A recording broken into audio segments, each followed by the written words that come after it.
Taped from New Jersey, it's the SNL Nerds, a show where two comics from New Jersey nerd out about Saturday Night Live. I'm your co-host, John Trumbull. And I'm your co-host, Darren Madison. Hey, Darren, how you doing today? Doing well, doing okay. Same old, kicking around the cobblestones, looking for fun, feeling groovy. And, just getting ready and enjoying the final, I guess there's like the final 6 episodes before the end of the season for SNL, if I'm not mistaken. I guess. I mean, they usually do, about 20 episodes a season now, so I think we're only, like, a few from the end. Yeah, no, I mean, we're closing in on April, and then it's May, and then that's all she wrote. Wow, what a journey. We waited all this time for season 50, and it's come and gone, and the end is in sight. The end is nigh. So hopefully, do you think you make it sound like we're in a suicide pact. What is going on? Did you not get your white Nikes and Kool-Aid, John? Okay, just to clarify, we are not ending our lives at the end of the season. I did not sign up for that. All right, so they're just going to be me then doing this? You're no fun. Well, I got to do this alone? All right, fine. Okay, fine. All right, hey, that's what friends are for. Okay, fine. We'll wait for the spaceship together. Yay! Yeah, what the hell? It's been a rough few years. What the hell? Yeah, praise Xenu. Yeah. So, we're off to a weird start already. Yeah. I mean, it's a weird episode, so it's a weird episode. Fitting. We're covering Mikey, Madison, and Morgan Wallen, which is season 50, episode 16. This is the episode from March the 29th, 2025. So, yeah. Everything went smoothly. No controversies at all. Nope. Everything went according to plan. Yeah. So. But yeah, I mean, I guess we'll do this all in good time, right? Yeah. I think, that's called a foreshadowing. We call it in the biz. Foreshadowing. Mm-hmm. Foreshadowing. So, I don't know. Do we want to say what we thought of this episode overall, or just kind of gradually discover it together?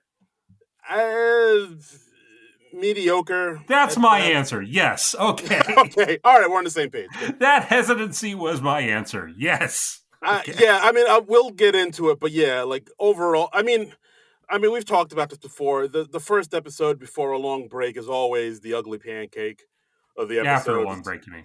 After a long break, yeah. After a long break, it's always the ugly pancake. It's always the end of a loaf of bread that you just have to cut off and get rid of because you really want the middle, soft, chewy part of the bread. Like, give us one more food metaphor, please. I'm very hungry. Did you not have dinner tonight? What's going on? I'm lay off me. I'm starving. Okay. Okay. For Farley reference. Farley. Yeah, you got it. Yeah. Yeah, I got it. So well, we got a first time host. We got our returning musical guest. We talked a little about Mikey Madison before when her hosting was first announced. I'm not terribly familiar with her. I've heard her name a few times, but I haven't seen Anora, the thing that she just won the Oscar for. They did show some other movies as a performer. Yeah, I mean, they did show some other movies she was in the monologue. Scream, Once Upon a Time in Hollywood. But yeah, right. She is a fairly new actress, even though she just won the Oscar this year. She is fairly unknown to the masses. I mean, I'm sure she has her like young following of TikTokers and YouTubers, the young folks, the young peoples knows. Well, how familiar are you with her? Did you see Anora? I did not. No, I didn't see that.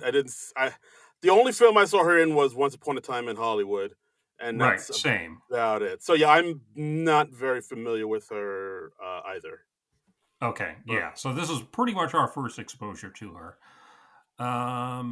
Yep. So okay, and unusually she's at the cold open this week. She's in the group chat cold open because the big news story of this week was our new Secretary of Defense, Pete Hegseth, doing a bang-up job.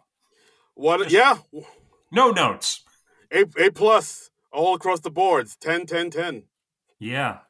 He does is win, win, win, no matter what. Yes. Oh, look at you knowing some hip hop. Oh, okay, son, I see you. No diggity. Just don't ask me any other lyric from that song. You're funky fresh. Or who did that song, or where I heard it. Okay, I'm gonna assume it was like a car commercial you probably heard. Yeah, I think the odds are yes, it was a car commercial of some kind. Yeah, fair enough. So anyway, in the cold open we got Ego, Sarah, Mikey, Madison. They're all these teenage girls. They're texting each other, and then Andrew Dismukes comes on as Secretary of Defense Pete Hegseth, who just says the Yemen Raiders go. Yes, Israel better bend over and spread it. Yeah. Wow. I believe that's how those guys talk to each other. I don't doubt it for a second. They talk like kind of aggro bros, like the college frat bros. I swear to you, even though they're all in their like mid to late 50s, they talk like they're still in the fraternity. Yeah, because that's where they mentally stalled. Yep, that's where it stopped. Mm-hmm. Just they did a keg stand and their brains just never grew. We also had Bowen showing up as JD Vance, who's in Greenland for some reason, I guess to scout locales for our soon invasion or something. He doesn't know, but he knows that, praise Trump, his work is mysterious and important. I did like the Severance reference. I enjoyed that quite a bit. Severance is mainstream, baby! We did it! Yeah! Like, I remember watching the first season back when it first came out, and I remember really liking it. And, like, not everybody was on board with it just yet, but it seems like now, the second season, that's when everybody's like, oh, Severance is amazing. And like, the buzz is what got me hooked into it. And I was like, okay, I'm going to give this a try. Yes, and now I'm going to check this out. And I was able to marathon it, which is good because my memory's lousy, so... No, absolutely. Yeah, now I can feel all superior and high and mighty with people and be like, oh, you're just catching up now? Well, I was into the show, when it first came out, before you guys knew about it. But good for you for catching up. Darren's a Severance hipster, ladies and gentlemen. Yes, you can't tell. Like, I'm adjusting my glasses ever so slightly with my pinky extended. Yeah. Just to show my snobbery. I feel good about myself. You shouldn't, but okay. Damn. Let's see. I also liked. I'm assuming this was a Hegseth line where he says, "Just like they say in AA, just the one is okay." Because. Oh right, yeah, that wasn't bad. Yeah, and then Hegseth they add Marco Rubio to the group chat, and we see Marcelo as Rubio sends him the JFK files. Do not share. Right. I liked that they also said that Matt Gaetz was picking one of the girls up. Yes. That was a good dig. Yes, that was a good dig. I think she's saying, oh, I got to leave. Matt is picking me up. And then Pete says, Matt Gaetz? He's like, yeah, actually it is. And then Mikey Day pops up at the very end as the editor of The Atlantic, he's like been included in the chat again. Nice little surprise there at the end. As in real life. I overall like this. I thought this was the best cold open that they've done in a while. A little, kind of on the nose, I suppose, but it was good. It was good. I appreciated this one too. Like I like that they did this thing that I want to see them do more, because like I know whenever we talk about cold opens, our big critique is they just kind of do exactly what happened, the big news thing of the week, and then they don't really change much about it. They just kind of go beat for beat exactly what happened. Here they took the big news story and kind of put it in its own little scenario, its own little sketch. They made it at least a little more absurd, which I appreciated. I mean, they didn't go super far with it. I mean, it was... Yeah. It's kind of a first draft idea, I suppose, but it worked. They could have gone further with it and gotten more absurd with it. Like, I wouldn't have been mad at it. But I like the fact that they're not just doing the same old, can you believe what he said? He actually said this. So-and-so actually said this. Like, you know what I mean? Like, they actually kind of took something that really happened in real life and kind of extrapolated on it and, like, put it into, like, a different scenario, a different sketch and had like took it from a different angle, and I appreciate that. I mean, there are ways to parody like the current events and this administration in particular, and you can kind of come at it from a non-literal way. Like you can parody it or you can exaggerate it more. And I would like to see SNL doing more of this. And they did it a little bit here, and I'd like to see them go even further still. Just because I think that's about the only way you can parody this administration, is because the reality is so absurd already. Yeah, like it's. I think we've said numerous times, like, how do you parody something that is or seems like a parody that is real life? And like, I think you're right. The only way to go at it is to even just get more absurd and more abstract, and just kind of take it to the umpteenth level.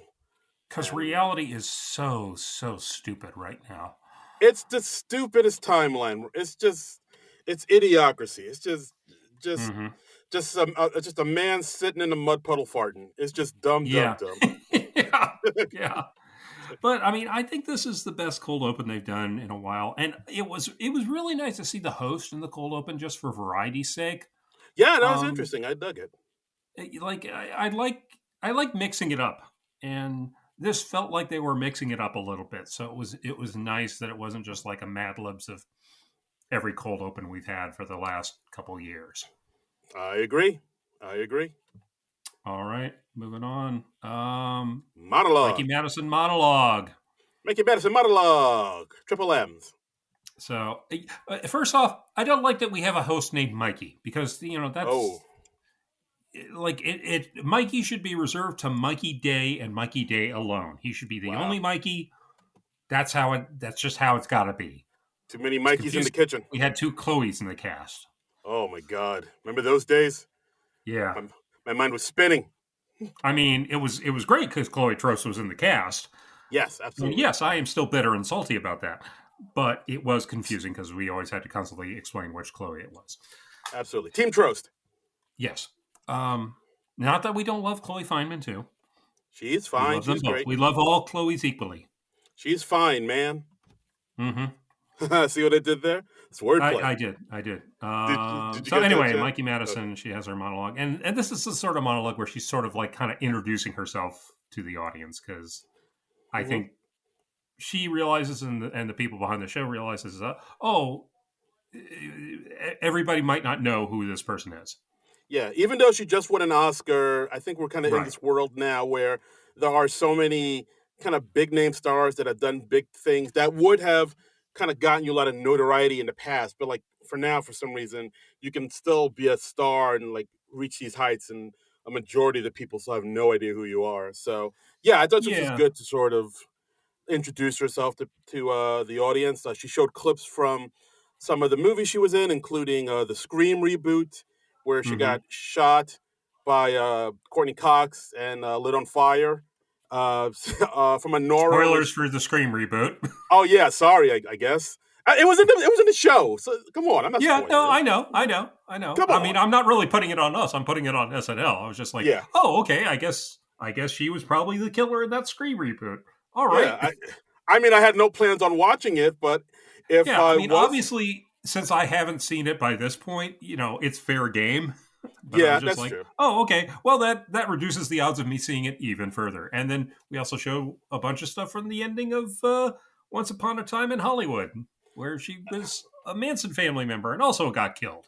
Yeah, I think they showed the scenes where Brad Pitt threw a can of dog food at her face, and then DiCaprio set her on fire in the pool. Yep. She was set on fire twice. Yeah, she says, I was 2 different characters who were set on fire. That's range. Yeah. And then she talks about how she was a proud, self-proclaimed horse girl as a kid, and she shows a picture of her on a pony, and I'm just like, okay, we really have like nothing to talk about this person. Yeah, part of me was like, all right, wait, does she own ponies, or is that like a rented pony? Like is she like she got money like that? It was vague. I was like, okay, are you like a rich kid who had a pony growing up? Yeah, you got pony money? Yeah, I don't know. I mean, because that's an unusual thing, and yeah, she did mention she was also homeschooled, and yeah, then she also brought out her twin brother, who yeah, looks absolutely nothing like her. looks like Ron Weasley on testosterone, as she said. Hey, yeah, And then she had this is the most random monologue ever as we're summarizing it. yeah, She it really she felt she stitched talks together. about she performed her own stunts in Honora, and I guess she was like an exotic dancer in that or something because she's like, I did my own stunts on the pole, and she's like, and I still know how to do it. And then we have a cutaway where it's like a bodybuilder in Mm. her dress doing moves on the pole. So I Hot. mean, so yeah, I don't know. It's a very random monologue, and I don't feel like it had too much to say about her in general. So Yeah, like I mean, they did the things that they usually do. yeah, To when they know that the host is somebody who maybe everybody may not know, they try to endear us to her or him. Showing yeah, child photos and be like, "Oh, look, weren't they cute when they were kids?" And and things like that. And I mean, I thought this was okay enough. I guess this monologue, it didn't bowl me over, but I was like, "All right, let's see what we got here." yeah. I don't know. It just felt like okay. The monologue writers sat with her for 15 minutes, had an interview, and they wrote a joke about each little tidbit that she told them.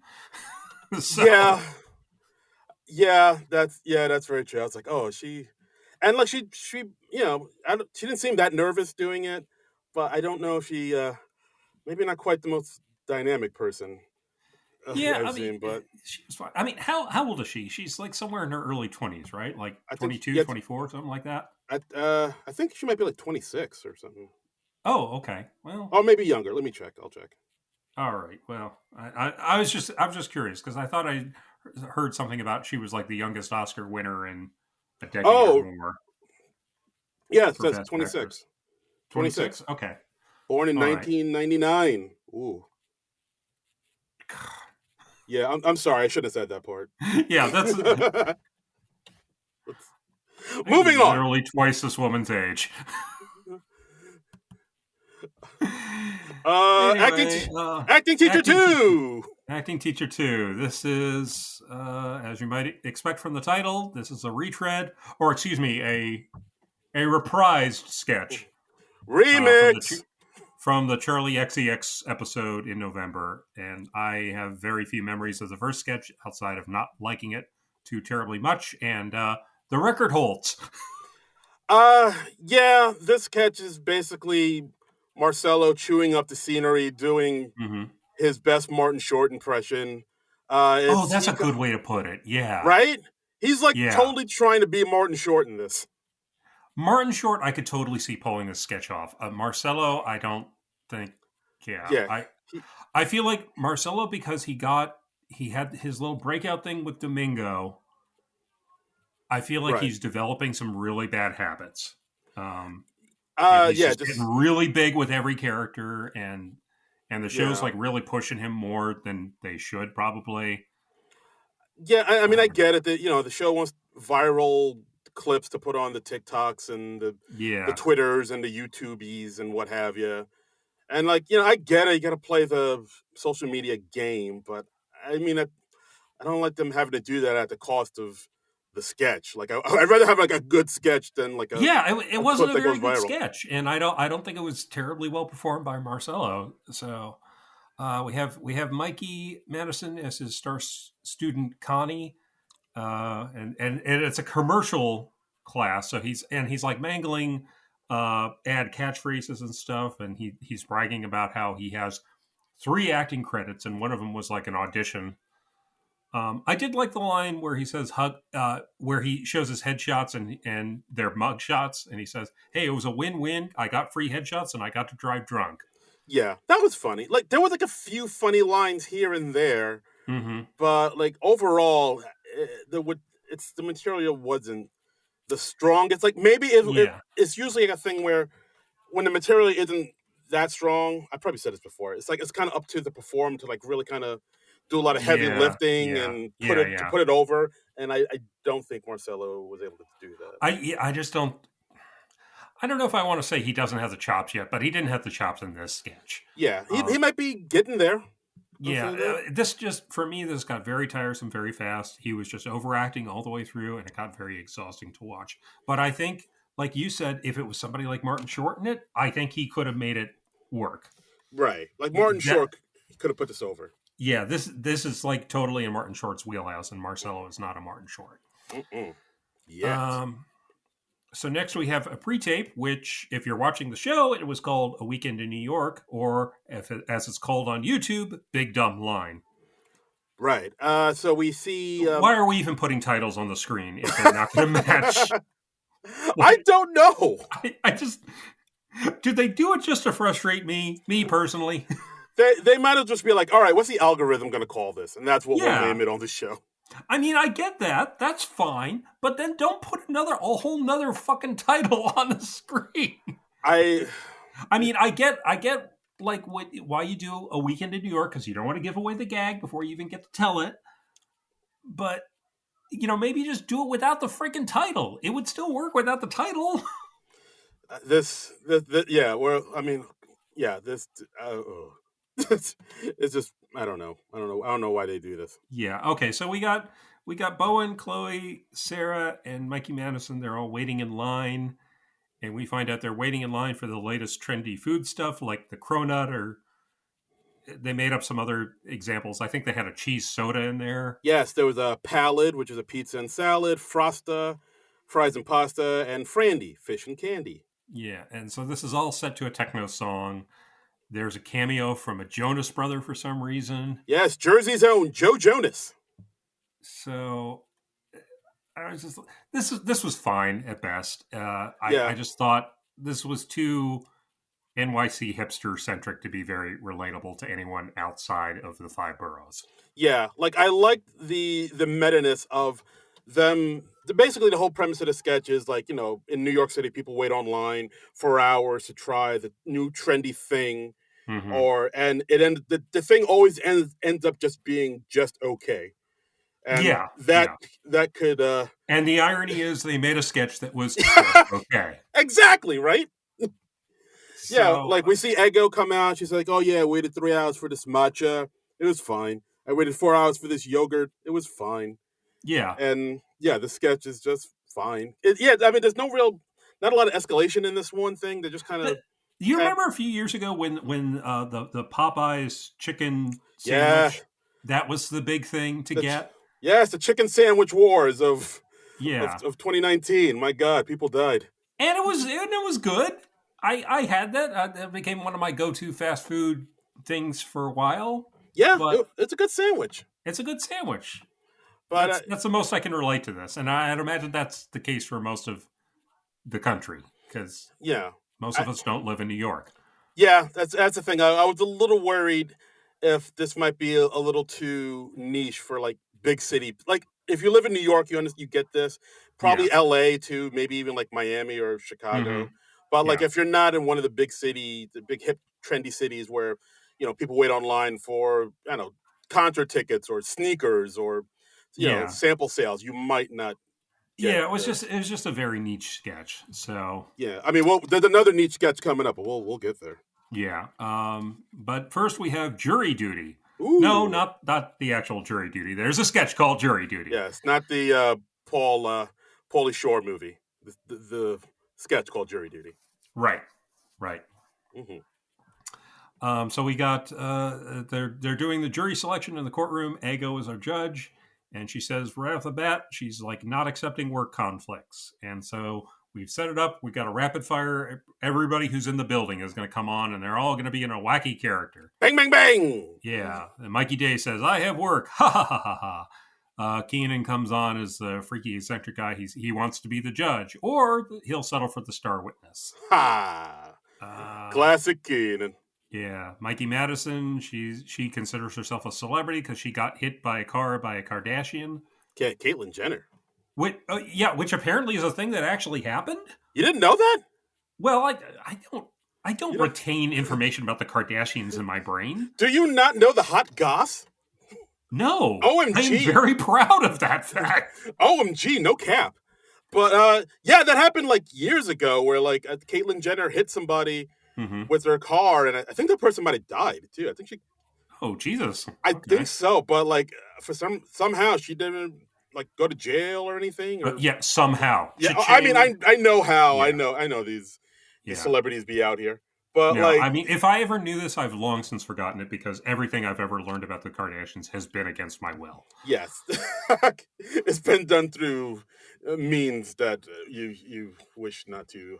I got so sick of just hearing about them without ever trying to. I had to mute their names on all social media, and I'm much happier since. Indeed, your life will be much happier once you get the Kardashians out of it. Yes. Here. Yeah, we also have Sarah Sherman, who the judge thinks she might hate the cops because of the way she's dressed, and she's like, "Oh wow, how biphobic of you!" And she shows she has a T-shirt that says "Bisexuals for Mass Incarceration." Right. We got Andrew Dismukes with a man bun. Yeah, and he's sort of like new age guru-y. I didn't write down anything he said. James Austin Johnson is like a morning DJ who makes prank calls to restaurants, pretending to be Kanye West. Jay-Z, I believe. Was it Jay-Z? Okay. Hove. All right, fine. I'll revise my notes. Okay. We have Bowen Yang, who says he can't serve on the jury because he's from the future.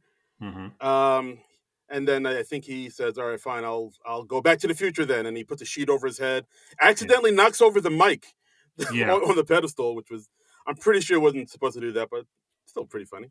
You skipped over Ashley Padilla, who's yes. She comes up. She's nursing. She's got the breast pump on both breasts, and Ego says like, "Oh, I guess you had to get off because of your kids." And she's like, "What? I don't have any kids." And it's a very small part, but Ashley Padilla is killing it. Yeah, and there's another part Ashley has later that I really think, like, oh, she's on the come up. This Padilla gal. Let's see. We got Jane Wickline, she's excited because she says Jay-Z is coming to her restaurant. Yeah, we have Devin Walker as sort of a hotep-y, pro-black man character. Like a Nation of Islam type guy. Yes, absolutely. Yeah. Heidi Gardner comes out, asks if Luigi has been receiving her nudes. We have SNL's Chloe Fineman just doing a Parker Posey impression out of nowhere. Yeah. Because I guess Chloe's been watching The White Lotus, and she's like, "I got to get this impression on the show somehow." It's trending. It's trending on the Twitters. And then Emil Joaquim comes on as Luigi, and he says like, "Yeah, I'd like to just say to the previous lady, stop sending me your nudes." And this I think is the second time Emil has done a walk on as Luigi. What's his face? Mangione. And yes. You know how I know Emil Joaquim has been incredibly underutilized on SNL this season? Hit me. My spell check doesn't recognize his name yet. Oh. That's how little I've had to type his name into the notes on my phone. Yeah, I do wish I saw him. Like the little we do get to see of him to do it. He's good. He's really good. I like what little I've seen of him. I think he's done a good job. I just think he's had so few opportunities, and we are like 16 episodes into the damn season, and he's just barely getting walk-on roles. Yeah, I mean, he had that one two-hander with Shane Gillis on his episode. I thought he held his own really well. I was like, like, let's see more of this kid. Let's see what this. I mean, you hired him to do a job. Let him do the job. He looks a lot like Luigi, and it's like, do more with the story, man. What the hell? I mean, I think it might also be because like Luigi Mangione like isn't really in the news that much anymore, so maybe but he was a couple months ago, and Emil was also on the show then. So what the that was what the hell, SNL? That was then. This is now, man. Hey, brother. It just bugs me. And like not like a couple weeks ago, there was a story about Luigi Mangione in the news, and I think it was about him getting all these sexual offers from women. And and they didn't do anything with that story. They didn't even talk about it in an update, and I'm just scratching my head over that. I just It's it bugs me. No, and I get it. It's a little puzzling, but I don't know. I don't know what to say. But yeah. So we also have Michael Longfellow in an S&M suit, and of course, he's not getting picked, and he ends up accidentally knocking over the mic too. Mm-hmm. And then it ends with Ego saying, "All right, I'm one more person, and after that, we're taking a break. Please let him be normal." Then we have Marcelo Hernandez doing like a cartwheel, like Belushi style, and he's dressed up in like a skin tight jumpsuit, like Benson Boone at the Grammys, and then he starts singing that Benson Boone song. That's a big deal that he sang at the Grammys. Yeah, see, this is what I mean about him getting too big and self-indulgent, and I don't like to see it, because he's he's playing every character to 10. And in the next sketch, the pre-tape, he does dial it down a bit, but I see what you mean. Like, I think he knows that, like, oh, if I play it big, people like to see that. That gets the likes and whatnot, and the ladies love me. But like, I hope he can like maybe find a little bit more range and show he could do a little bit more and kind of switch things up when he can. Like, exactly. Sharpen his other skills. I don't want to see any cast member get stuck in a rut, and it really frustrates me when I see it starting to happen, and I feel like it's starting to happen with Marcelo. Yeah, because I can guarantee you there's gonna. I mean, yeah, it might work that you go big and whatnot, but there's gonna come a time where people are gonna be like, "Oh, is he doing that big loud screamy thing again? Ugh, again with it?" Like people, God, he's doing that again. Oh God, how many seasons has it been that he's been doing this? 22. Oh my God. Right. Okay. Yeah, it's gonna be like that. It's like when Bart Simpson said, "I didn't do it one too many times" on that one episode, then everybody got sick of it. Right. So, heed my warning, Marcelo. It's the Ghost of Christmas Future. Ooh. Merry Christmas, everybody. Absolutely. All right. Next, pre-tape, Spring Break. Or, again, if you go by the title on the screen, Varsity Valley Spring Break. Why don't they conform with each other? Who knows? Just to frustrate me, I'm guessing. This is targeted harassment. I think that's right. I think they're probably there going, this is really going to piss off John Trumbull. Yeah. So like Chloe and Marcelo, they're a couple. They're on spring break. Production-wise, very impressive short, I will say. The way it's shot and the set and all that, it's great. Yeah, really nice. She's looking for a phone charger. She finds an engagement ring in her boyfriend's bag, and they start having this big serious conversation.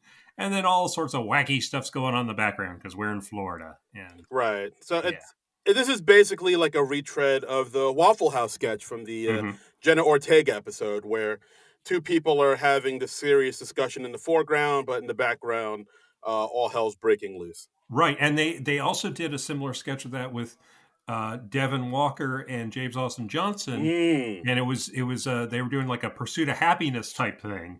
Yes, in front of a subway car, and there's all sorts of wacky shit happening in the subway car behind him. Yes, I was on the Bad Bunny episode. Very good. I forgot to write that down. Well, yeah. Well played, sir. I was reminded on that when I was looking at a review of the episode, and I was like, "Oh, right, yes, I do remember that." And I rewatched that sketch, and I enjoyed that more. And the third time was not the charm for me. This was just repetitive to me because there's no surprises left in this format, I would say. Yeah, I think we kind of it hit all the same beats we expected it to. We see like in the background, Sarah is drunk and vomits on Emil. Emil calls her a bitch, and Devin's with her. It's like, hey, that's my girl. And then Devin punches out Emil. Yeah, Mikey's the guy, and he's got a cast on his arm, which I think he had in one of the previous sketches. He did. He's playing the same character he was in the Waffle House with the, just regular a Florida man, just like corner. Yeah, and he's trying to pick up women. I mean, I really liked it in the Jenna Ortega episode. I enjoyed it in the Bad Bunny episode. We've squeezed all the lemon out of all the juice out of this lemon, Yeah, I mean, one thing I thought was weird that struck me is that the couple having the discussion with Marcelo and Chloe. And I was like, Mm-hmm. well, shouldn't it be Marcelo and our host, Mikey Madison? Why is she like Mikey Madison? She's in the sketch, but she's like in the background. She's like one of the drunk revelers who says she's going to try to jump from the balcony into the pool. Yeah, I guess she wanted to play one of the flashier roles or something. I don't know. I guess, but it feels like it'd be more. I mean, she just won an Oscar for acting. Like, it feels like it'd be more in her wheelhouse to do like the more serious part of the sketch. So like that, I was like, that's interesting. She would certainly be more prominent on camera and all that, but yeah, maybe she was just like, hey, I'm on SNL. I want to be one of the funny ones. And I guess you got to support the host, so. Got to support the host. But yeah, overall, I thought this sketch was like, it is a lot of the same that we saw. Yeah, before. I mean, I was just, the foreground scene is boring by its nature, but none of the background gags are surprising anymore, so it didn't really have any laughs for me. So yeah, so this sketch was kind of forgettable. Yeah, so a real case of diminishing returns here. Mm-hmm. So speaking of diminishing returns, Morgan Wallen. Morgan Wallen. He did 2 numbers. He said, "I'm the problem," and "just in case." I did not write down anything because both of these performances seemed just kind of, generic country music to me. First off, the set he was performing on for the first song, it looks like the bedroom of a Morgan Wallen conspiracy theorist. Oh, interesting. Because it's like there are newspaper headlines and stuff about Morgan Wallen behind him, and there's like connected with the string, and it's insane. It's like, I don't know what they were going for there, but it was just weird. Oh, that they're trying to be like, is Morgan Wallen part of the Illuminati? I don't know. It was odd, and you know what every Morgan Wallen song sounds like to me? Hit me. Down on a lake beach. I like both of those songs. I was flashing back to that Lake Beach sketch. Yeah, no, he's pretty much like basic meat and potatoes country musician. He's almost like a parody of a country musician. So I love God, my guns, and my country. And, ain't nobody gonna take my gun from me on the land of the free, home of the brave. I tell you what, I love drinking a beer on a pickup truck with my lady beside me. And apparently he's very popular. I haven't thought about this guy like once since he was last on SNL. He is popular. He's won awards. He plays arenas and stadiums, and drops N-bombs apparently, which I did not know. He does that too. And Darius Rucker, aka Hootie from Hootie and the Blowfish, is like, oh yes, we should forgive him. Oh, Hootie. Why? Why, Hootie? Why? Why? Hootie, why are you doing that, Hootie? Come on. Yeah, no. Come on, baby. I disagree, Hootie. I do not want to forgive him. I did not know that he had done this before I read this article. But yeah, he's been. I mean, like he said, I'm just misunderstood, man. Come on, brother. But yeah, he's had. No, I think you're perfectly well understood. I think I understand that you're a douche, dude. That's what y'all think. All right, then I am understood. All right, then. Yeah. What I find much more interesting is I want to play our new game. Does Lorne Michaels know who the musical guest is? I mean, he must, because he did like the second time he's been on the show. He would have been on the third time if he didn't if he wasn't a dickbag and went out maskless in the middle of the pandemic. So like I think because of that, like kissing people indiscriminately, and then and SNL was like, no, you're not on the show. And look, do you know how big you have to fuck up for SNL to say, no, we don't want you here? Yeah. This is a show that has had Kanye West host, and it has had Donald Trump host, and Elon Musk host. How big do you have? I didn't think it was possible. I mean, let's not even get into Steven Seagal. Yeah. Or Andrew Dice Clay, or like Robert Smigel, I believe he said that Lorne would have Hitler host if he thought it would bring in ratings. And I don't think he's exaggerating. We have a great musical guest. Katy Perry is here. I agree that, by the way, Hitler and Katy Perry, that's a memorable show. I would probably watch that. Und stay tuned, we'll be right back.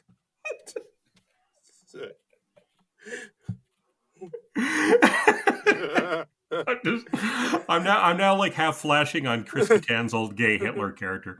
Oh boy, which always tickled me. I always enjoyed that one. It was stupid, but I loved it. Zig Heil. But I'm going to say, yes, I do think Lorne Michaels knows who Morgan Wallen is at this point because he disrupted Lorne's show and he ended up rebooking him. And I think if you disrupt Lorne's show, he will never forget your ass. No, you're on the list, my friend. Right. You know, absolutely. Like, you know, when like 1990 came up and they floated the idea of Elvis Costello being on the show again, Lorne was like, "Oh, isn't he the guy who played the other song that he wasn't supposed to?" I don't think yes, fairly. That seems familiar. Yes. Okay. Exactly. So yeah, Morgan Wallen. I didn't take any notes. It's generic, run of the mill country, and meh. If you asked me to hum either of those songs, I would just end up humming Lake Beach. Yeah, it's down on the Lake Beach. Yeah. I'd rather hear Lake Beach. That shit was banging. I'd much rather hear Lake Beach. I rewatched Lake Beach this morning just because it had been in my head for the last couple days. Anyway, we get an update? Yeah, it's Colin Jost, Michael Che. Colin Jost, Michael Che. Yeah. Jokes abound. I liked Che's line about domestic terrorism being punishable by a full pardon, and then they show a still from January 6th. That was a good one. I mean, the Will Smith joke was pretty great because Will Smith just put out a new album. Yeah. Ironically, it doesn't slap. Best joke of the weekend update. Yeah. Pow! That was awesome. That was awesome. Yes. Talking about how there's a company that's coming out with a new ice cream flavor where the flavor is breast milk, and the ice cream is called. What happened to you, man? Let's see. They talked about that Trump portrait where Trump is complaining about how he was saying it was purposely distorted. Honestly, it's a flattering picture of him, dude. It really is. The man looks like fucking Jabba the Hutt. I mean, yeah, like that picture looks way better than it deserves to. Yeah. But yeah, not overall some pretty solid jokes in here. Mm-hmm. And then we get. I did like when Jost went on his little hear me out thing and talked about how Paddington was a toxic bitch. Oh yes, of course. And he's an illegal immigrant freeloading off of a nice white family. Yeah. I can't wait to call ice on his Peruvian ass. Peruvian ass. I didn't realize that Paddington is actually from Peru. I thought he was English. No, I think there was like a third Paddington movie that came out recently called Paddington. Right, it was like Paddington in Peru. But is he from Peru? I think his family's from Peru. I think he maybe immigrated here, but like he has Peruvian roots for sure. I mean, I've still not seen any of the Paddington movies. I understand the second one like cures cancer, so it's weird. Like I see the trailers for those movies and they're like, all right, these look cute and fun, but like there are people whose opinion I value and respect who are like, you need to see the Paddington movie. Oh my God, it's cinema. It's the most amazing thing ever. It cured my baldness. I'm like, really? It has like 100% on Rotten Tomatoes, I think, or at least it did. Yeah, I'm like, the cartoon bear with the galoshes. That's right. That's high art. Really? I'm very skeptical. I don't know. I mean, I don't doubt it's charming, and I'm sure it's funny, and I'm sure if I watched it, I would think it was a delight, and it would heal whatever is broken inside of me. But I'm naturally wary when people like start raving about something that much because more often than not they're just building it up way too much. You know? Yeah, I hear you. Like Napoleon Dynamite. Oh yeah, Napoleon Dynamite was built up for me for months and months and months, and then when I finally saw Napoleon Dynamite, I was like, all right. It was fine. I was like the people waiting in line in New York City for the Cronut. It's fine. Yeah. God, remember when we were all obsessed with Napoleon Dynamite? What was that about? I don't know. Gosh. I don't know. Like, people proudly wore Vote for Pedro t-shirts. Like, yeah. I saw a lot of them. I think they sold them at Target. It was a big deal. And then there was the ironic second wave of that where it was Pedro has no political experience. And I don't know. I never entirely got the Napoleon Dynamite thing. It was a weird thing. It was a weird it was almost like a fluke of that movie did so well. It was. Yeah, I think it was just because it was so different than what the norm was. Yeah, it was like at the time. It was like a first-time director, had people in it that no one even really heard of. Right. It was like a small indie movie. Like it came out on I think MTV promoted it a lot, but that was about it. But like somehow, it might have been one of those MTV pictures. Yeah, and but somehow it became this huge juggernaut. Even Napoleon hosted SNL at one point. It's like, wow. Yeah, and he did that movie with David Spade and Rob Schneider that bombed. Yes, and he did Blades of Glory, which we talked about on this podcast. That's true. Which wasn't a bad movie. I enjoyed that movie, and nothing against the actor whose name I'm blanking on right now. John Hader. Heater. Yeah, I think it's Heater. John Heater. You're right. It is. Yes. John Heater. Yeah. I think he mostly does like voiceover work now, but still. It's good. Yeah, I think he got very typed because, he did Napoleon Dynamite. It was the big thing, and then he did another couple things they didn't do so well, and that was pretty much it. So yeah, which is too bad. It happens. Yeah. C'est la vie. Anyway, we had a couple death segments too. Oh yeah, that's right. Oh yeah, SNL. We're talking about that. Yes, we are. We had Devin Walker, who is talking about a viral TikTok video. So already you're about a thing that I know nothing about. Yeah, so I looked into this just to see what it was. So there's this fitness influencer called Ashton Hall, who shared this video of what he claims to be his morning routine. Right. And it involves him waking up first thing in the morning, peeling off some like black charcoal tape off of his lips, which I guess is used to like clear the pores or something. Already, I dislike this person. He goes to bed with tape on his mouth. What the fuck is that's like a psychopath? That is some American Psycho shit there. Exactly. Oh my god. Listen to Huey Lewis in the news. Yeah. It's weird. But no, in the video, murdering Jared Leto, which honestly, I'll get behind that part. But that's fine. That's fine. That is cool. I fully endorse that. That's the normal part of your routine. Right.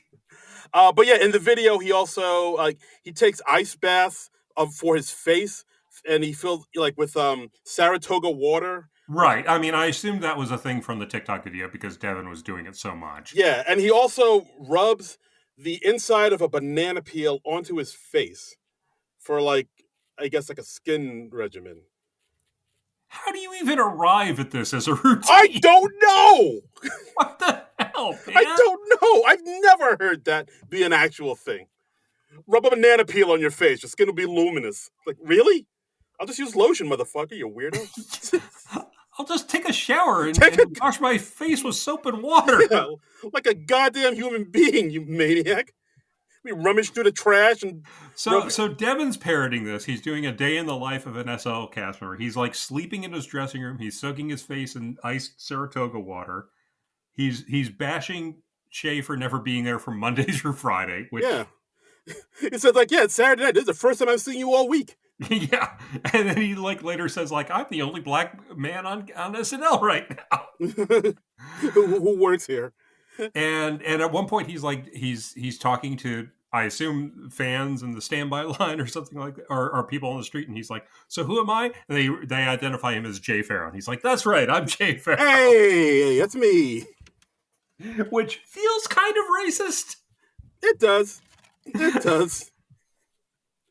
And maybe if you're not sure, don't take a guess. Oh, you're Finesse Mitchell, I want to say. Yeah. Are you Finesse? Yeah. But yeah, I thought this was pretty charming. I think, Devin Walker has enough, charm and charisma to sort of pull this off. And I got a few chuckles of it.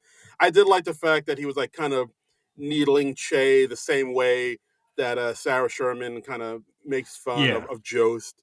Talking about, you don't come to work, you're never here. Yeah, I mean, that was cute, and it's nice to see Devin get a showcase because he's still underutilized on the show. Indeed, yeah, this was good for him. This was good because we've got I think 60 cast members right now.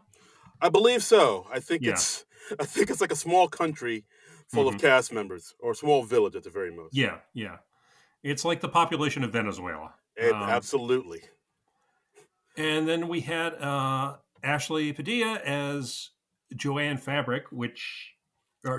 from Joanne Fabric, which is filed for Chapter 11 bankruptcy. Yes, all the Joann stores are going out of business. Right, and she says it's like closing a Planned Parenthood in a college town. Women will die. Yeah, I thought this was a great showcase for Ashley Padilla. She kind of, I mean, you can see like the groundlings training in her when she does something like that. You're just like, oh, she's like a fleshed out, pretty much lived in character. The character work is great. And I mean, people online were like comparing her like Kristen Wiig and whatnot, and like, groundlings before her. And like, I really got a kick out of this. She has some really, great lines about, look, how Joann means a lot to all the capri-wearing women with boring husbands and mean dogs.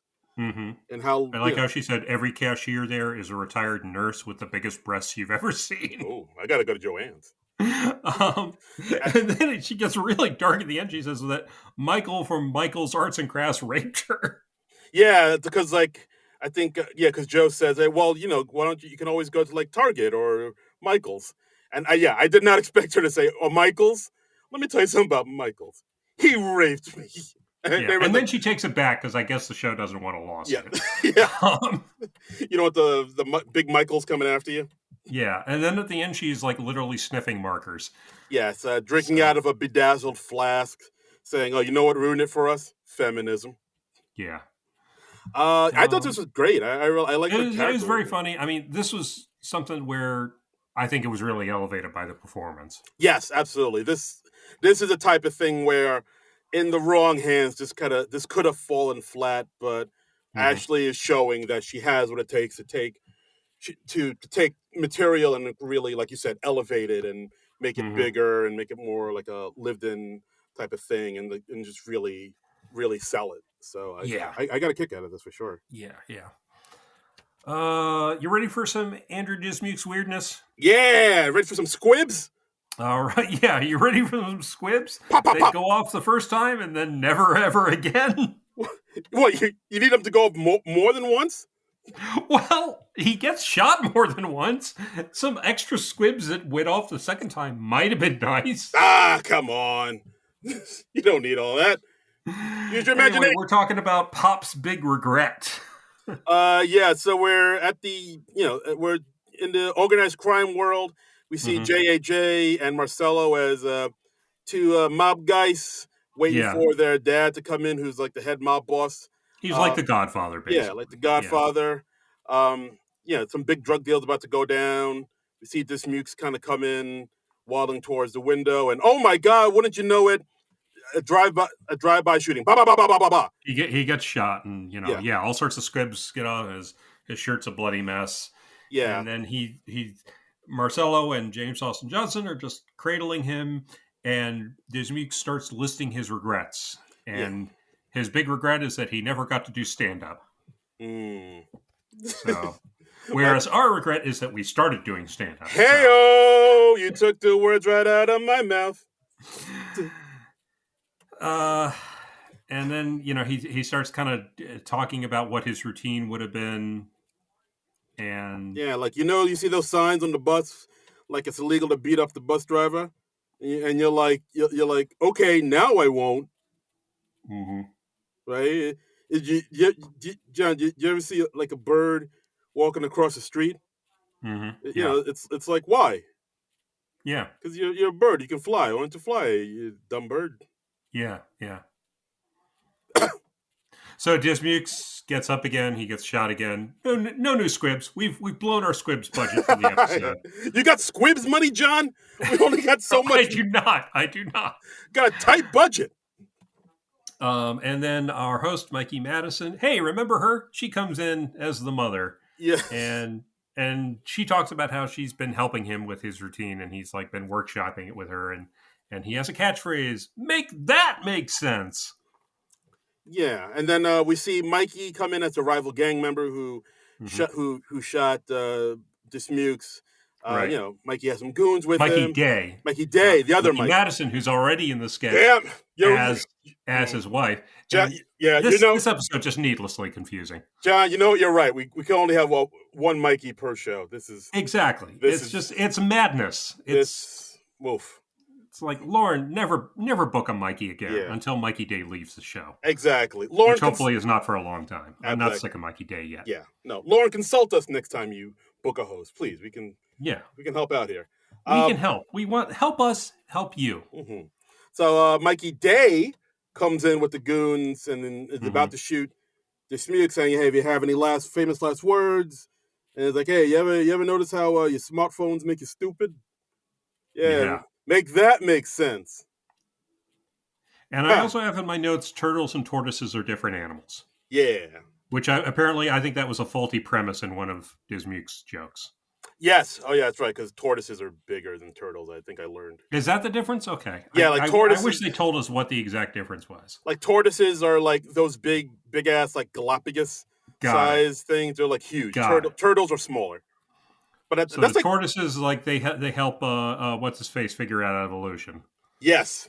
Yeah. What's his face? Darwin, I want to say? Darwin. That's the guy. That's the guy I was thinking of. Look at me knowing shit. All right. Yeah. I don't remember the name Charles Darwin because my brain cells are busy remembering how Down at a Lake Beach goes. Down at a lake beach. Talking about a lake I mean, obviously my brain cells made the right choice there. Yes, absolutely. Yeah. Yeah, but this sketch, I don't mind the premise of it. It's interesting premise.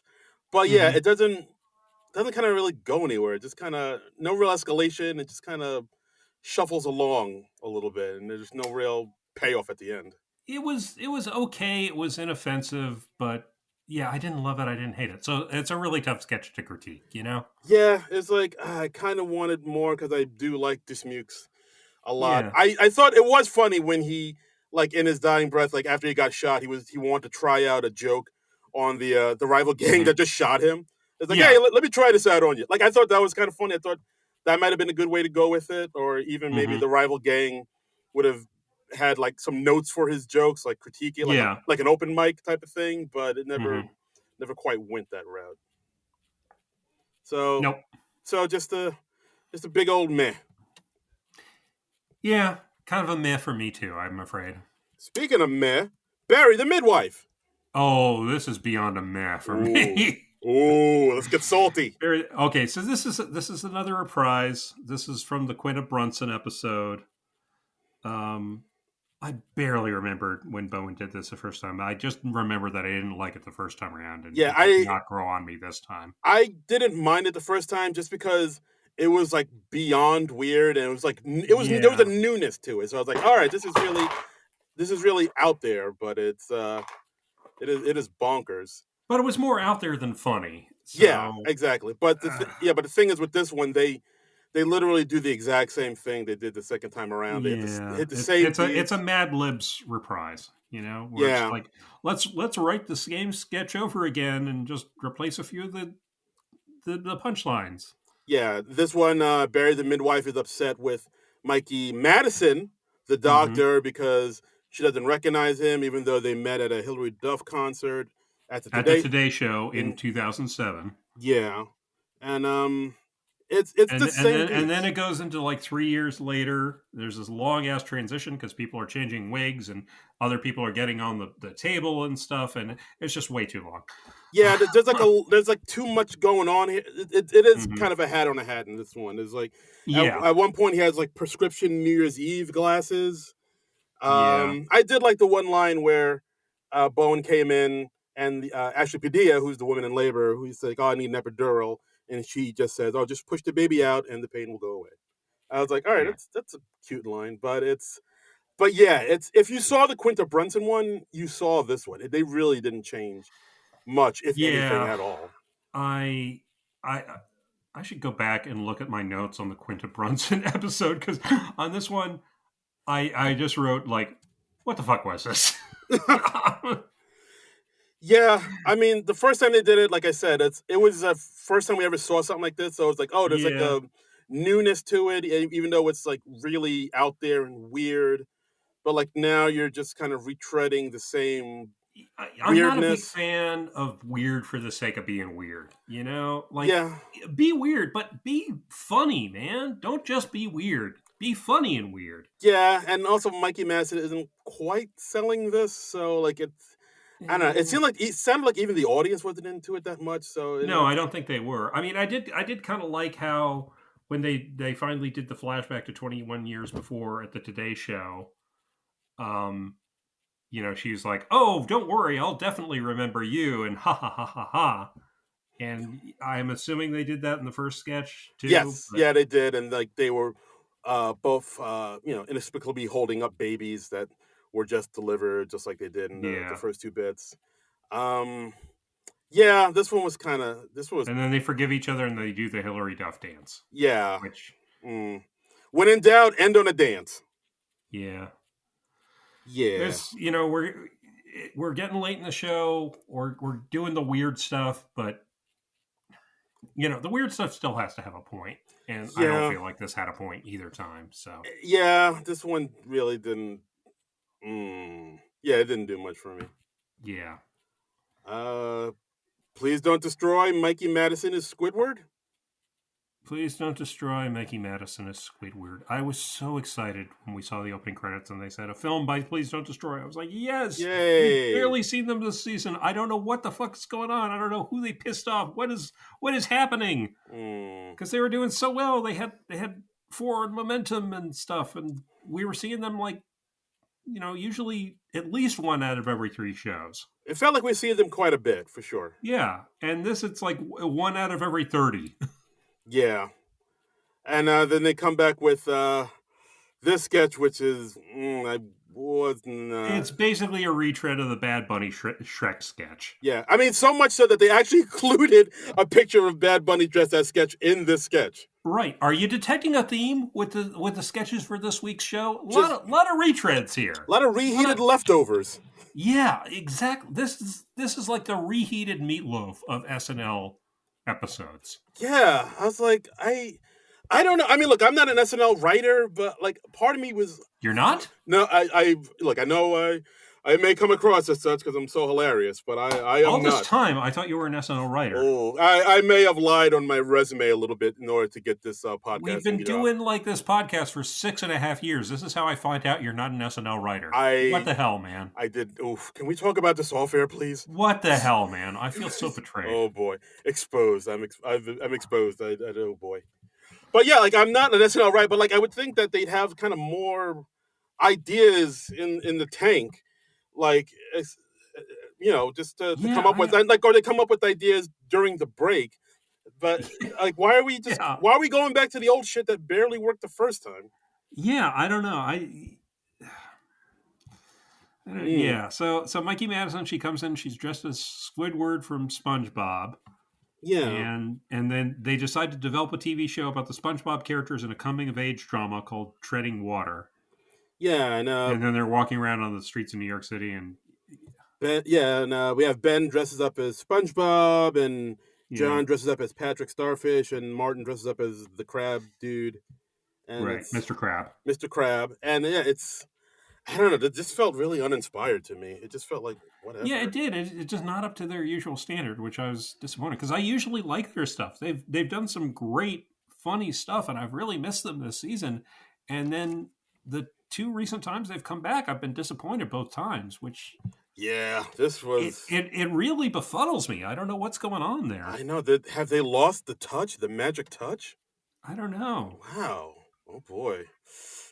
Are we on the downslide of the PDD? Are we in their Bob Dylan Gone Electric years? I don't want to say that. It feels premature to me to say because I feel like they just haven't gotten enough turns at bat this season. Okay, all right, fair enough. I'm still trying to keep the faith. I'm still trying to keep that torch lit. But, okay, all right. And they're writing other sketches that they're not in and stuff. So I'm sure we're forgetting about half of those. But that's true. Right, man, I want to see a good, fun Please Don't Destroy sketch again. Like, where we see Sarah Sherman's dad come in and tries to like whip him with a cane. Yeah. Or when Molly Carney comes in and says that they just won an election and they have to help them prepare their their acceptance speech. Exactly. Yeah. I want to see more of that inspired lunacy, and we haven't gotten that in a while. Yeah. I don't know. Maybe we'll get them next time. I don't know. We'll see. We're holding out hope here at the SNL Nerds. I mean, fingers crossed. We love you guys. We just we want to see good stuff from you. Yes, we still believe in you. We're not mad. We're just disappointed. Yes, we believe in you, boys. I believe in Harvey Dent. We want you to see we want to see you guys bring it home. You either die a hero, or you live long enough to see yourself become the villain. Mm-hmm. So, what are we? Wow, Segway King, sir. Thank you. Although I must be a pedantic nerd for a moment and note that on YouTube the title uses an ellipsis. On screen it uses a comma. Oh boy! What the hell am I supposed to think here, people? What's going on? YouTube, you are just tossing us into turmoil and confusion. Is it so like comma? What are we? Or so like ellipsis? What are we? Those are two very different sentences. Oh my SNL. I mean, what the hell? Yeah, don't even get me started on the Oxford comma. Oh God! Oh! Hey. So this is a game show sketch. Yeah, kind of odd to have a game show sketch this deep into the show. It's happened once or twice before, but they usually put the game shows up front. Yeah. So this one we have our host as the host, the game show host, and the premise of the game show was to bring out a person that she's sleeping with or dating, and just confront them on or both, and confront them and ask them, so what are we? So we have Mikey Longfellow come out. Asking and wait, now he's another Mikey? What the hell are you doing here? So we got 3 Mikeys all of a sudden? Oops on Mikeys. Oh God. Let's not even get started. Longfellow is a Michael. I don't think he can pull off a Mikey. I think so. He seems very serious. He has a boyish charm about him. I think he can pull off a Mikey. He does, but it's a very serious boyish charm. I can't co-sign on calling Longfellow Mikey. All right, Mike. Maybe a Mike, but you have to be a very specialized person to be a Mikey. Okay, fair enough. Michael Longfellow comes out, and of course, the first thing that Mikey says is what are we? A big spotlight just shines right on him. Right. And then it's all right, well, if we got to put a label on it, I just got out of a long relationship. I'm not looking for anything serious. Of course, that ends up being the wrong answer. And they take out $10K from his personal bank account. Right. And as we go on, she says I slept with you 7 times. And then she asks him to explain these texts that he spent in the middle of the night. The last text he sent her was "Daddy hungry for butt." Yeah. So that's how I proposed to my wife. No. Hey, L'Amour. Do you get down on one knee for that, or got that on both cheeks? I don't know. Okay, all right. Hey, they're not all winners, people. And you've been married how long now? A lot of years. You don't remember? No, I do. 15, almost 15. Hey. Okay. Congratulations. Hey, mazel. Love wins. Love wins. Daddy hungry for butt. And then she also issues the challenge, you post a photo of us on Instagram and you tag me. And he can't do it. Yeah. This was fine.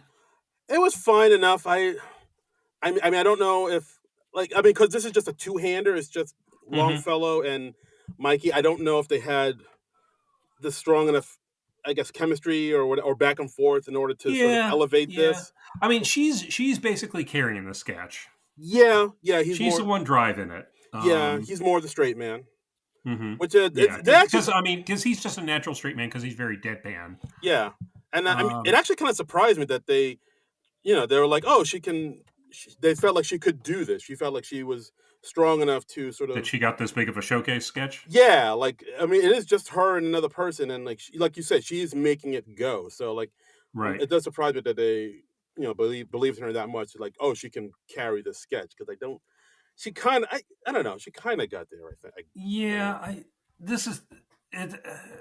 It's tough to talk about the sketch because I was just hey, this is fine. I didn't love it. I didn't hate it. It's like a C plus B minus sketch. So yes.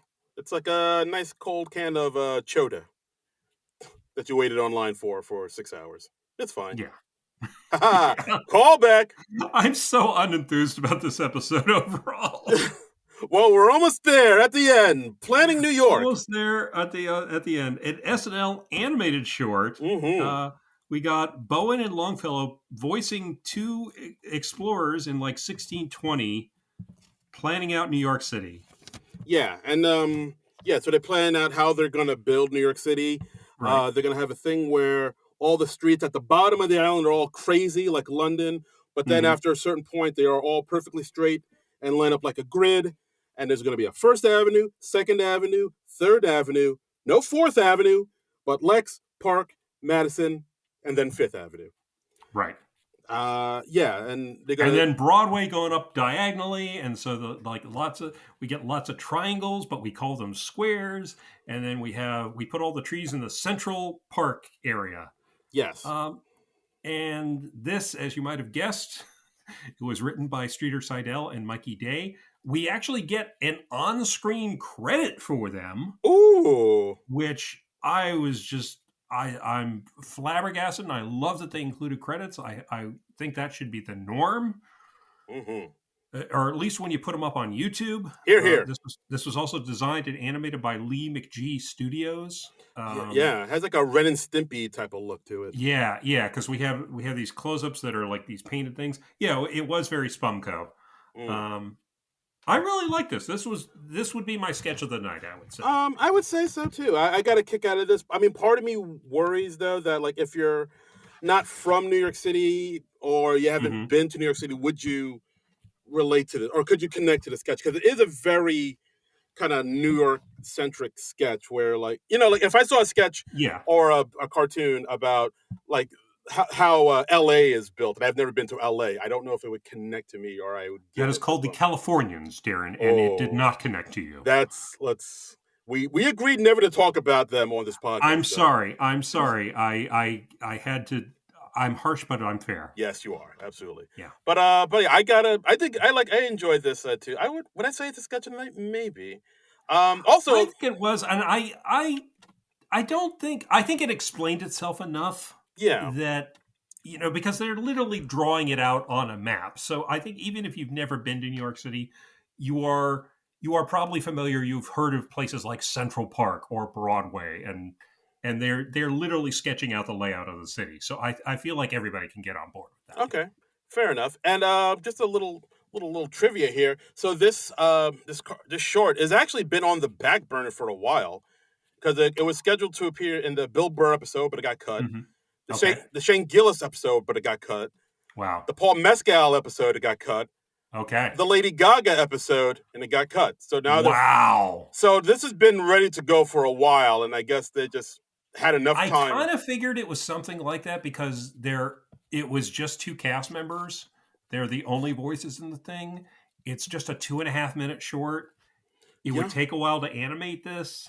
So I'm not surprised that this is something they've had in their back pocket for a while. Yeah, this was cooking on the stove for a minute, and now they're able to serve it on up.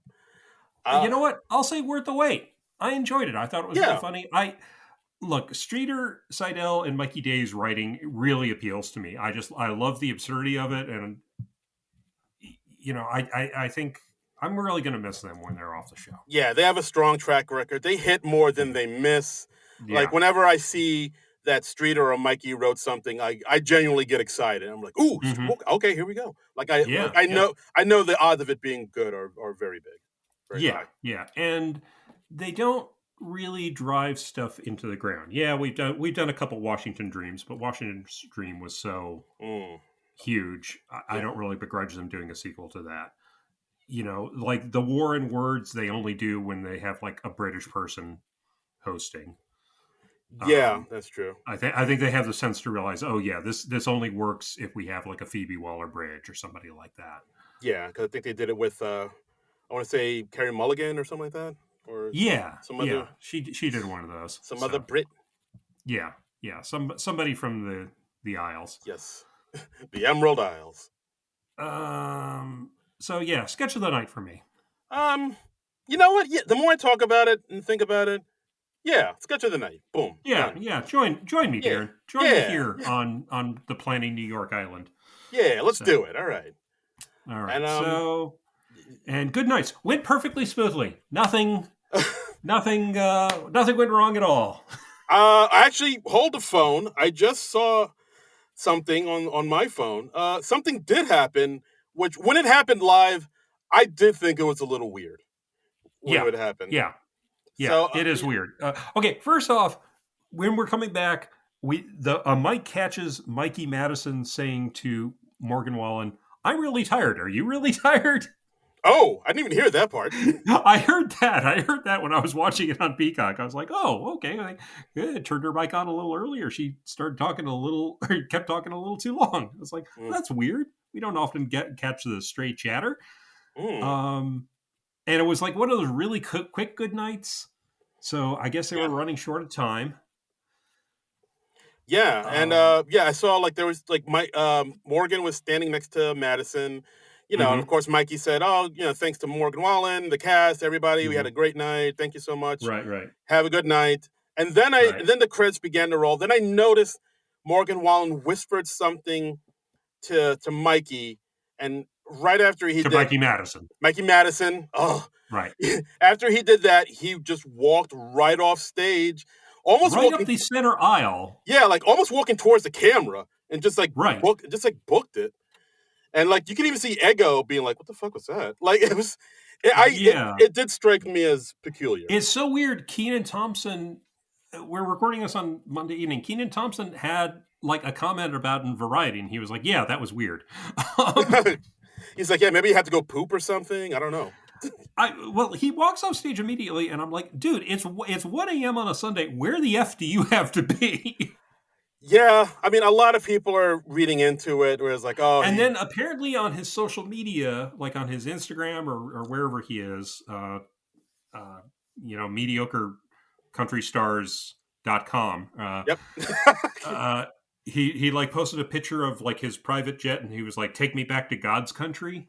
Yeah. So I guess he was catching like a red eye back to down south, wherever he's from. I don't care to find out. Yeah.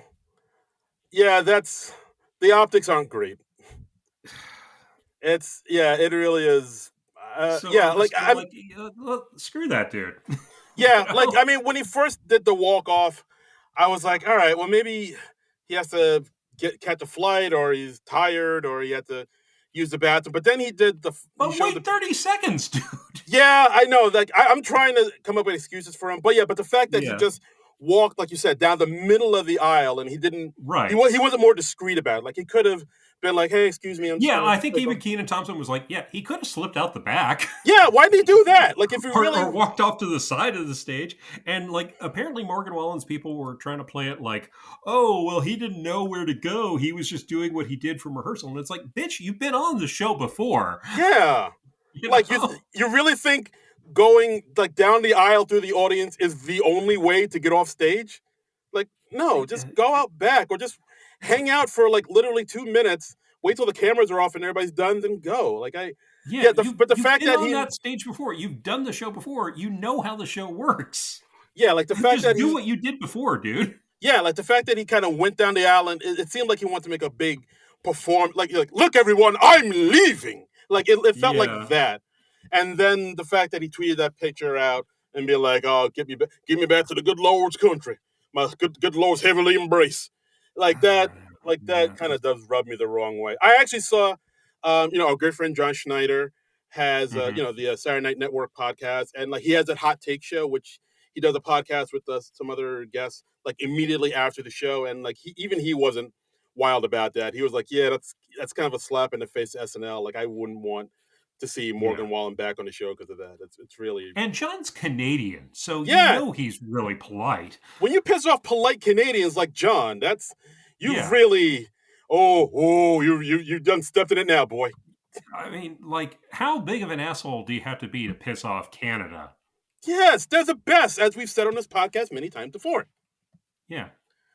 But yeah, Morgan Wallen, I don't know. I really hope SNL doesn't have him back on because it doesn't seem like it benefits everybody. It seems like they have him back on because he does have a big following in the country, but his audience isn't interested in SNL. I don't know why he's like Lauren or I don't think whoever. the SNL audience is especially interested in him, and he doesn't seem to want to be there. So like, F that dude, man. Yeah, so who's benefiting from this? No one. No one wants. Yeah. He doesn't want to be there. No one wants him there. So just get a band that would appreciate this opportunity and love to be there and interact with the cast. And like everybody wins. The cast likes it. They like it. The audience likes it. Everybody's happy. Make everybody happy. Yeah. Motherfucker. Bam. Anyway, that's what we thought. What do we see? What do we see what the people thought? Yeah, maybe. So, yeah, we came in hot on this last. We came in hot. I was originally very on this episode. The more I've talked about it, I'm kind of like. So. Yeah. This episode was definitely. Should I go Zoidberg? I haven't gone Zoidberg on an episode in a while. I don't think it was just because of the last animated short. I don't think it was like a total flop. It redeems it somewhat. Yeah. I'm not going to go full Zoidberg. You're right. Yeah, and the Ashley Padilla, Joanne part, that was good. She was very good. Yes. Yeah, this wasn't a total. And I love that Will Smith joke. That Will Smith about his album doesn't slap. That was good. Yeah, like it wasn't a total dud, but it definitely wasn't a winner. Yeah. All right, let's see what the people have to say. We put the word out on our Blue Sky profile at SNL Nerds. .bluesky.social and by the way, hey, we cracked 1,000 followers this week, so thank you very much for that. Woohoo! Yeah, so let's see. Our friends at the We Heart Hater podcast, they say, co-host and hater historian Deej here. Loved Longfellow on the other side of a game show, but I think the second time he expresses his liking for butt. Ladies. I've not been keeping a tally on that. And they also say, whoever keeps putting him in goth bondage gear, thank you. Oh, wow. Ashley was awesome. She's a keeper. So, we got big Longfellow crushes from Deej. Yeah, Deej has a type. Deej has a type, yeah. Like we like our Bill Hader, we like our Michael Longfellow. Absolutely. We got Nick Storr in the house saying, I realize I'm too late for the pod, but this felt like... in your face, Nick. You're not. We're recording late this week. Gotta show you. But this felt like the Dua Lipa episode. Sketches that were just there, rather than centered around Mikey. The New York animated short felt like Washington's Dream Part 3 or 4, if counting Nate's Christmas special. It did have Washington's Dream energy. I mean, that's another Streeter and Mikey sketch. So, and that's a thing they do. It's one of their go-tos. But I think they have enough different go-tos that I'm not sick of them yet. So, here, yeah, absolutely. See what else we got. What else we got? We got our friend Manette Moratti at Manette M97. She says, they really tried to appeal to the millennial Gen Z cusp people like myself by having Joe Jonas cameo because of the Jonas Con at the American Dream Mall last week. I'll take your word for that, Manette. Didn't know about that. And please don't destroy making SpongeBob jokes because it was the 25th anniversary recently, but it all fell flat. Despite the thin premise, I did get a bit of a chuckle out of the animated short because my undergrad thesis incorporated a lot of information about the creation of New York City's street planning, including the grid system. But I could tell it was just padding the rundown for time due to a lackluster ep. Wow. Womp womp. We got S. Carr at Warm Take saying, my thought while watching was Mikey acted like she was raised in a homeschool cult. And her Oscar was bought by said cult. Oh, Jesus. Damn! Cold Open was fantastic. Marcelo and Bowen continue to amaze. Nice to see Devin Walker on Update. Yeah. Okay. Homeschool cult. Dang. Yeah. I can't speak to that. Yeah, I don't know. I mean, I'd say if, like, there's any cult that's buying people Oscars, it's probably the Scientologists, but... Ooh, damn! Yeah. I mean... Yeah, I can see that. But then again, Tom Cruise hasn't won an Oscar, has he? Oh yeah, no, he hasn't. You'd think he'd be the first one to he's get been one. nominated a bunch. Yeah, and he's he's been a Scientology dude from day one. You'd think they would have gotten one by now. Yeah. Interesting. So, I don't know. Yeah, I just remember Tom Cruise was up for Magnolia, and then for Best Supporting Actor, and Michael Caine won that year for Cider House Rules, and he had one of my favorite moments. He said, Tom, you should be very glad you didn't win this. Do you know what a supporting actor makes? Which was terrific line. Michael Caine. Love that guy. Michael Caine. Let's see. At our friend Lihat Helion, or Lahat the Lion, Lehel the Lion. I never know which it is.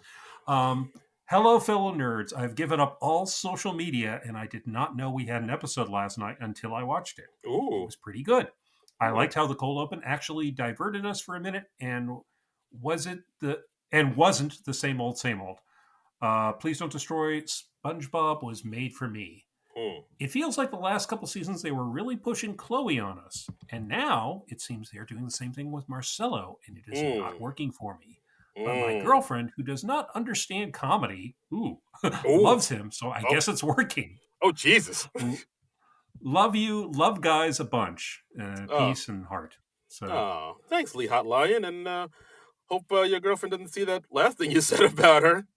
Wow, why does she not understand comedy? I don't. You could explain it to her. That's a harsh thing to say. Maybe she just has a different sense of humor. Yeah, teach her the ways of comedy, good sir. Yeah. Show her maybe some Mighty Python, and then or maybe not start off on Mighty Python. Don't be that guy that's like, oh, you gotta watch this. It's a drag when it's like you're giving her a litmus test. Yeah, you've never seen Fight Club. Yeah, it's art. It's cinema. Yeah, show it to her. If she likes it, great. If she doesn't, that's fine. Don't count it against her. Absolutely, we're all people, man. We're all different people, baby. Yeah.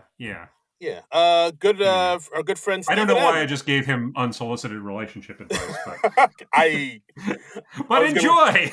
I was gonna leave it alone. I wasn't gonna say anything. Good friend Stephen M saying felt a bit of a lazy McGuire writing episode. Oh, that was a reference to the midwife sketch. Okay.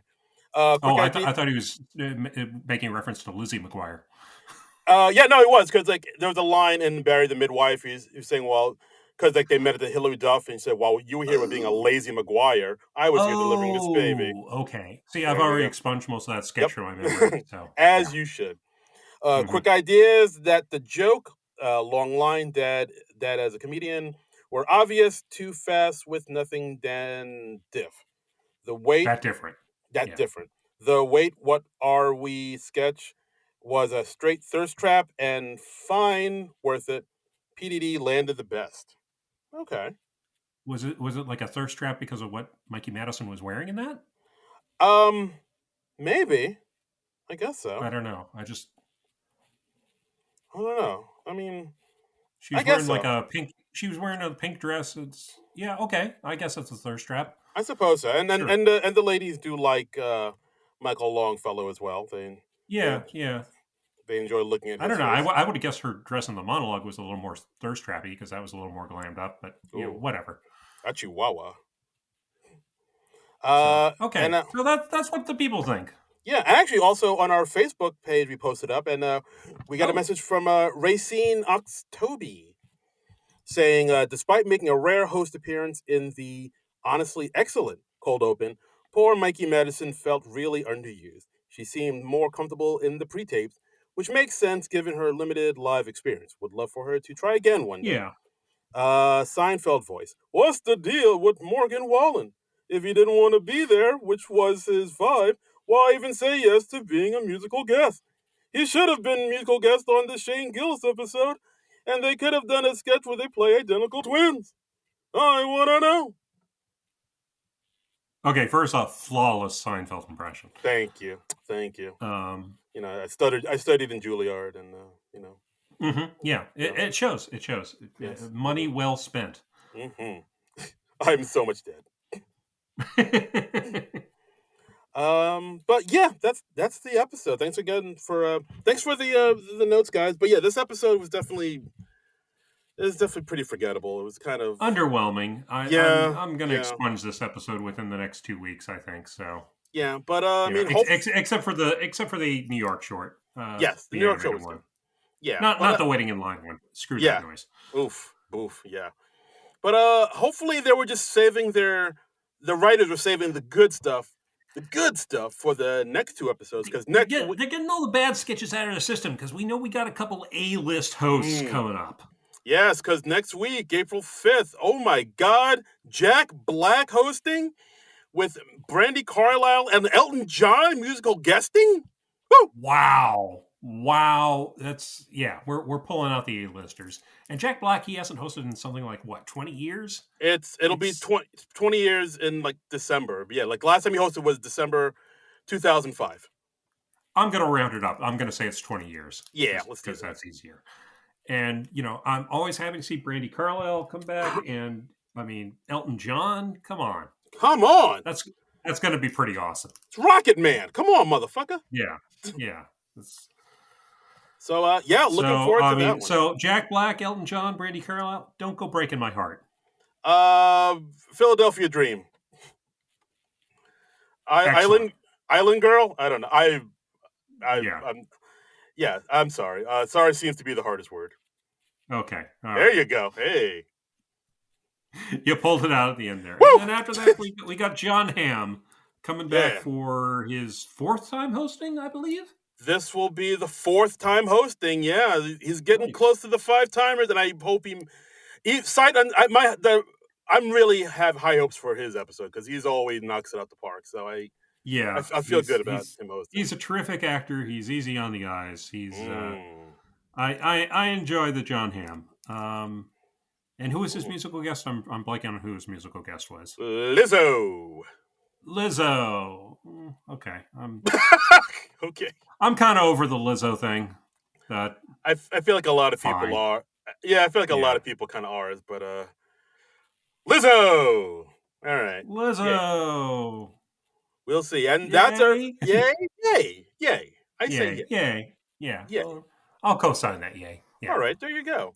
And that's our episode, guys. Thanks again for listening. As always, you can follow us on the Blue Skies at SNL Nerds. And you can donate to our little Patreon. All the cool kids are doing it. Yeah. No one hangs out on Twitter anymore. That's for squares. Nope. Squares and Nazis. Yes. I mean, that's being redundant, but yes.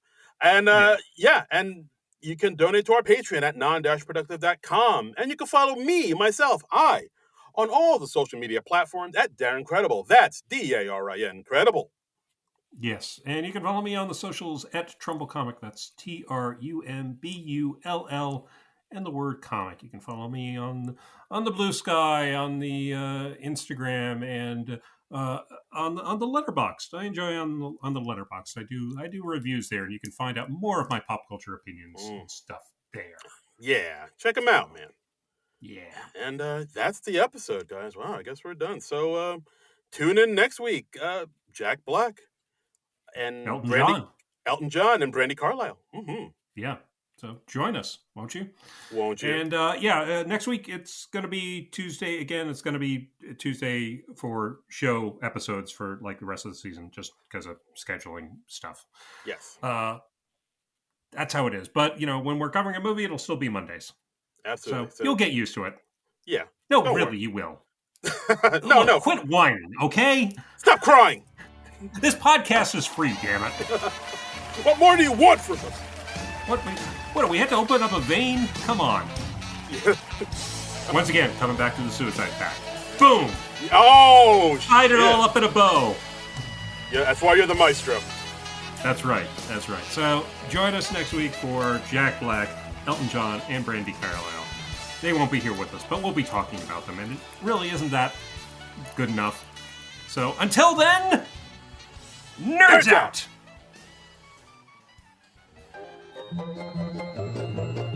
This has been a non-productive media presentation. Executive producer, Frank Hablawi. This program and many others like it on the Non-Productive Network is distributed under a Creative Commons Attribution Non-Commercial No Derivatives license. Please share it, but ask before trying to change it or sell it. For more information, visit Non-Productive.com.